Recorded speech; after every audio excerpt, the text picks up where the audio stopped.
अभी तक आपने अलग अलग क्षेत्रों में चीन के एक से एक कारनामे सुने होंगे।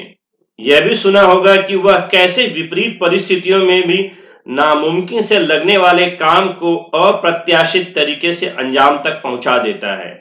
लेकिन इस बार भारत ने चीन को कड़ी टक्कर दी है। जी हां, लद्दाख में कुछ ऐसा ही हुआ है जो चीन को खल रहा है। वहां साल भर पहले एक सड़क बनकर पूरी हुई है।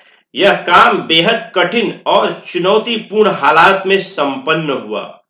यही वजह है कि लद्दाख में चीन की छटपटाहट लगातार सामने आ रही है। पिछले दिनों भी सिक्किम और लद्दाख में चीनी सैनिक भारतीय सैनिकों से उलझ पड़े थे। जानकार मानते हैं कि वास्तविक नियंत्रण रेखा पर इस तरह की घटनाएं आगे भी सामने आ सकती हैं।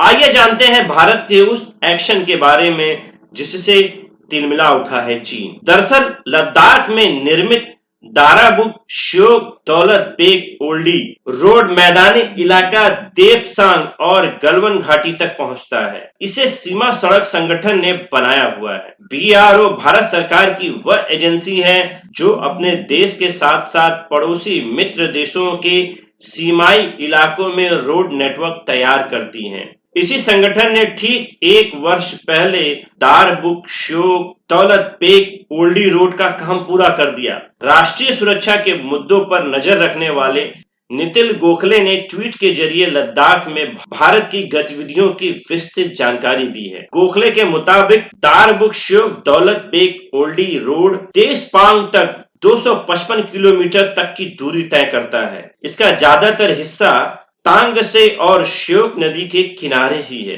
काराकोरम श्रेणी की पर्वत श्रृंखला में कई हिमनद और बर्फीली झीलें हैं जो सड़क के साथ साथ लगती हैं। इन ग्लेशियरों और झीलों की बर्फ पिघलती है और पानी घाटी में बहने लगता है। इससे इलाके में बर्फ और जमीन खिसकने की घटनाएं होती रहती हैं। इससे अक्सर नदी के बहाव की दिशा ही बदल जाती है। इन परिस्थितियों में सड़क बनाना कोई आसान काम नहीं है। यहाँ कई नदियां और नाले हैं। लद्दाख में श्योक आखिरी इलाका है जहां बस्ती बसी है। इस सड़क का टर्मिनल पॉइंट दौलत बेग ओल्डी काराकोरम दर्रे के नजदीक 16,750 फुट की ऊंचाई पर स्थित है। यहाँ संपर्क मार्ग बनाने के लिए 37 पुलों का निर्माण करना पड़ा।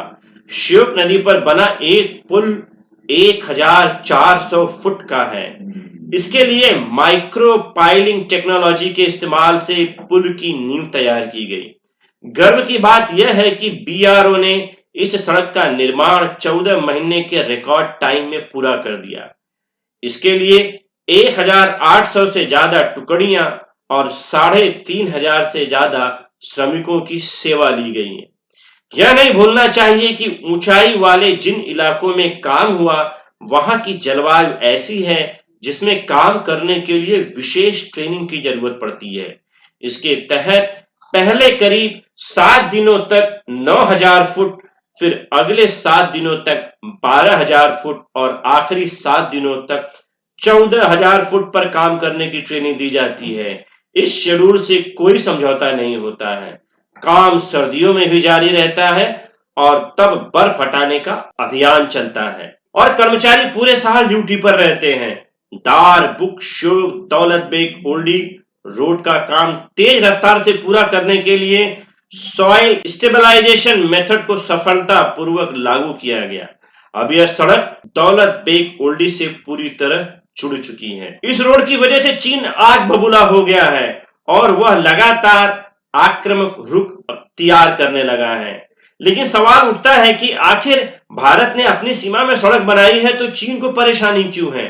इसकी वजह है सड़क निर्माण के कारण चीन को इस इलाके में खुली छूट नहीं मिलने वाली है, क्योंकि दौलत बेग ओल्डी में अब वायुसेना का विमान मीडियम एयरक्राफ्ट भी उतर सकता है।